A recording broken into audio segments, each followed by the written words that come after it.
Hi అండి, welcome to సాయిస్ kitchen. బాగున్నారండి మీరు? మేమైతే బాగున్నామండి. ఇప్పుడైతే మీకోసం నేను పుదీనా ఇంకా మినపప్పుతో పచ్చడి అయితే చేసి చూపిస్తానండి. ఇదైతే టేస్ట్ సూపర్గా ఉంటుందండి. అన్నంలో కలిపేసుకున్న పెరుగన్నంతో అయినా సూపర్గా ఉంటుంది టేస్ట్ అయితే. దీనికోసం అయితే నేను ఒక 3 కప్పుల వరకు పుదీనాని తీసుకున్నానండి. ఈ కప్పుతో ఒక 3 కప్పులు తీసేసుకున్నానండి. ఒక 3 స్పూన్ల వరకు మినపప్పు అండి. మినపప్పు తీసుకొని ఇవైతే పక్కన పెట్టేసుకుందాం. ఇప్పుడు స్టవ్ ఆన్ చేసేసుకొని స్టవ్ని అయితే ఆన్ చేసేసుకుందాం అండి. ఆన్ చేసేసుకొని ఒక ప్యాన్ పెట్టేసుకొని ఇందులో ఒక 2 టేబుల్ స్పూన్ వరకు ఆయిల్ వేసేసుకోండి. 2 స్పూన్ల వరకు ఆయిల్ వేసేసుకోండి. 2 స్పూన్ల వరకు వేసుకున్నానండి. వేసేసుకొని ఇందులో అయితే ముందుగా మనం ఎండుమిర్చి నేనైతే ఒక 15 లాగా తీసేసుకున్నానండి. మీరు కారం తినే బట్టి చూసి వేసుకోవచ్చు. నేనైతే ఒక 15 ఎండుమిర్చిని వేసుకొని ఇవి మాడకుండా కొద్దిగా ఫ్రై అయితే సరిపోద్దండి. ఇది కొద్దిగా ఫ్రై చేసుకొని అయితే తీసేసుకోవాలి. మాడకూడదండి. ఇవి మాడాయంటే మనకి పచ్చడి టేస్ట్ మారిపోద్ది. అందుకు ఈ విధంగా వేయించుకొని కొద్దిగా కలర్ మారితే సరిపోద్దండి. ఇది చూడండి, ఈ విధంగా అయితే ఎండుమిర్చిని వేయించుకోవాలి. ఇప్పుడు ఇవైతే ఒక ప్లేట్లో తీసేసుకుందాం. ఎక్కువ ఇవి ఫ్రై చేసుకోకూడదండి. కొద్దిగా ఈ విధంగా కలర్ మారితే సరిపోద్ది. చూసారా, ఈ విధంగా వేయించుకొని ఇవైతే పక్కన పెట్టేసుకుందాం. ఇప్పుడు ఇందులోని మనకి 3 స్పూన్ల వరకు మినపప్పు అండి. మినపప్పు తీసేసుకున్నాను. ఇది కూడా ఈ ఆయిల్లో వేయించుకుందాం. మినపప్పును కూడా మంచిగా వేయించుకోవాలండి. ఇవి కూడా మాడకుండా మంచి స్మెల్ వస్తుందండి వేగేటప్పుడు. అంతవరకు అయితే ఇవి ఉంచేసుకోవాలి. ఈ విధంగా కలుపుకుంటూ వేయించుకోవాలండి. టేస్ట్ అయితే సూపర్గా ఉంటుందండి పచ్చడి అయితే. మీరు కూడా ట్రై చేయండి. ఈ విధంగా ట్రై చేసి అయితే నాకు కామెంట్ చేయండి ఎలా వచ్చిందనేది. చూడండి, ఈ విధంగా వేయించుకొని ఇది కూడా పక్కకి తీసేసుకుందాం. చూసారా, ఇది కూడా వేగిపోయింది. ఇప్పుడైతే ఇది కూడా ఒక ప్లేట్లో తీసేసుకుందాం అండి. మినపప్పును కూడా ప్లేట్లో తీసేసుకున్నానండి. ఇప్పుడు ఇదైతే పక్కన పెట్టేసుకొని ఇదే ప్యాన్లో పుదీనాన్ని అయితే వేసుకుందాం అండి. 3 కప్పుల పుదీనా తీసుకున్నాను కదా, ఈ పుదీనాన్ని అయితే వేసుకుందాం. ఈ 3 కప్పులు కూడా వేసేసుకోవాలండి. వేసేసుకొని ఇది మంచిగా ఫ్రై చేసుకోవాలి. ఇది పూర్తిగా పుదీనా దగ్గర పడేంత వరకు ఫ్రై చేసుకోవాలండి. చూడండి, మనం వేసుకున్న 2 స్పూన్ల ఆయిల్లోని మొత్తం కూడా ఫ్రై చేసుకోవాలండి. చూసారా, ఈ విధంగా ఫ్రై చేసుకొని మనం ఇప్పుడైతే ఇది ఫ్రై చేసిన తర్వాత కొద్దిగా ఆనియన్స్ ఉన్నాయండి, అవి కూడా ఫ్రై చేసుకోవాలి. అందులో కొద్దిగా ఆయిల్ పడుతుంది. ఈ విధంగా ఇది పూర్తిగా దగ్గర పడేంత వరకు వేయించుకోండి. చూడండి, పుదీనా కూడా మనకి మంచిగా ఫ్రై అయింది. పుదీనాలో ఉన్న పచ్చివాసన పోయేంత వరకు ఫ్రై చేసుకోవాలండి ఈ విధంగా. ఇప్పుడు ఇది కూడా ఒక ప్లేట్లో తీసేసుకుందాం. ముందుగా మనం తీసుకున్న ప్లేట్లోనే ఇది కూడా తీసేసుకుందాం అండి. చూసారా, 3 కప్పులు పుదీనాకి ఎంత అయిందో ఈ విధంగా తీసేసుకోవాలండి. పుదీనాను కూడా ఒక ప్లేట్లో తీసేసుకున్నానండి. ఇప్పుడైతే మరో టీ స్పూన్ వరకు ఆయిల్ వేసేసుకోండి. చూడండి, కొద్దిగా అండి, ఏమాత్రం సరిపోద్ది. వేసేసుకొని ఇందులో అయితే ఒక మీడియం సైజు ఆనియన్ అయితే ఈ విధంగా కట్ చేసుకొని కొద్దిగా పెద్ద సైజు ముక్కలుగా కట్ చేసుకోండి.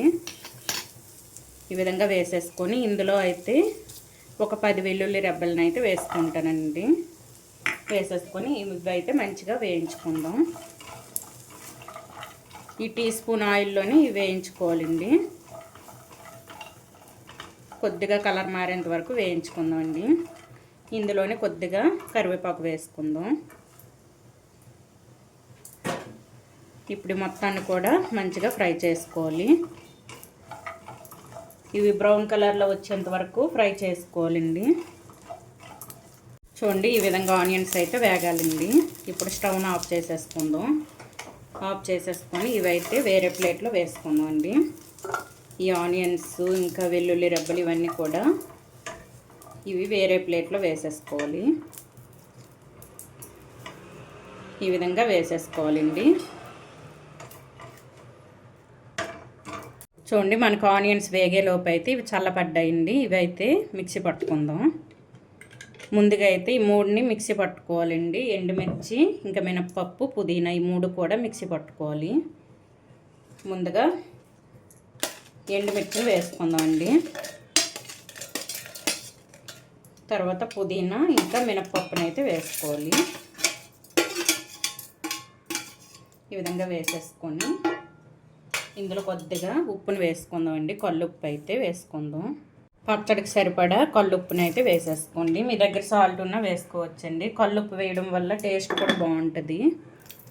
ఈ విధంగా వేసేసుకొని ఇందులోనే కొద్దిగా ఇదిగోండి చింతపండుని అయితే ఒక చిన్న నిమ్మకాయ సైజు అంత చింతపండుని అయితే నానబెట్టేసుకున్నానండి. ఒక 5 మినిట్స్ అయితే నానబెట్టేసుకున్నాను. ఈ వాటర్తో పాటుగా వేసేసుకోవాలండి. వేసేసుకొని ఇది కొద్దిగా బరకగా మిక్సీ పట్టిన తర్వాత అయితే మనం ఫ్రై చేసి పెట్టుకున్న ఆనియన్స్ని అయితే వేసుకోవాలండి. ఈ ఆనియన్స్ అనేది చిన్నగా మనకి పచ్చడిలో తగిలితేనే బాగుంటుందండి. నోటికి తగులుతుంది ఆనియన్స్, ఇంకా మనకి వెల్లుల్లి రెబ్బలు ఇవన్నీ కూడా. అందుకు లాస్ట్లో వేసేసుకోవాలి. ఇప్పుడు ఇదైతే బరకగా మిక్సీ పట్టి చూపిస్తానండి. చూడండి ఈ విధంగా అయితే మిక్సీ పట్టుకోవాలండి. ఈ విధంగా ఉండాలి బరకగా. ఇప్పుడు ఇవైతే ఇందులోన మనం ఫ్రై చేసి పెట్టుకున్న వెల్లుల్లిపాయలు ఇంకా ఉల్లిపాయ అండి ఈ ముక్కలు కూడా వేసేసుకొని ఇప్పుడైతే మెత్తగా మిక్సీ పట్టుకోవాలి. మరీ మెత్తగా చేసుకోకూడదండి. కొద్దిగా బరకగా ఉండాలి. ఎందుకంటే మనం వేసుకున్న ఆనియన్స్ చిన్న ముక్కలుగా మనకి తగలాలండి. ఆ విధంగా అయితే మిక్సీ పట్టుకుందాం. ఇందులో వాటర్ కొంచెం కూడా వేసుకోకూడదండి. ఎందుకంటే నేను చింతపండులో కొద్దిగా నానబెట్టి వేసుకున్న వాటర్ ఉంది కదండి, అది వేసేసుకున్నాను. దాంతో అయితే సరిపోద్దండి. ఆ చెమ్మ అయితే దీనికి సరిపోద్ది. ఇప్పుడైతే మూత పెట్టేసుకొని ఇది కొద్దిగా మిక్సీ ఎలా పట్టాలో చూపిస్తానండి. ఎలా మిక్సీ పట్టుకోవాలో చూడండి. ఈ విధంగా అయితే మిక్సీ పట్టుకోవాలండి. ఇందులో మనం ఉల్లిపాయ ముక్కలు అయితే కనిపించాలండి. చూసారా, ఉల్లిపాయ ముక్కలు మనకి కనిపించేటట్టు ఉండాలండి. ఈ విధంగా మిక్సీ పట్టిన తర్వాత ఇవైతే మనకి అన్నం తినేటప్పుడు తగులుతాయి కదండి, బాగుంటుంది టేస్ట్ కూడా మన నోటికి తగిలి.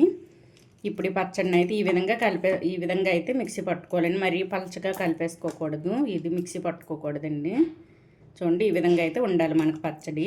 ఇప్పుడు ఒక బౌల్లో వేసేసుకొని చూపిస్తానండి.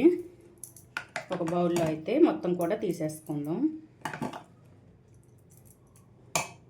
చూడండి మనకైతే టేస్టీ పుదీనా మినప్పప్పుతో చేసిన పచ్చడి అయితే మనకి రెడీ అయిపోయిందండి. ఈ పచ్చడితో అయితే 1కి 2 ముద్దలు తింటారండి, అంత బాగుంటుందండి టేస్ట్ అయితే.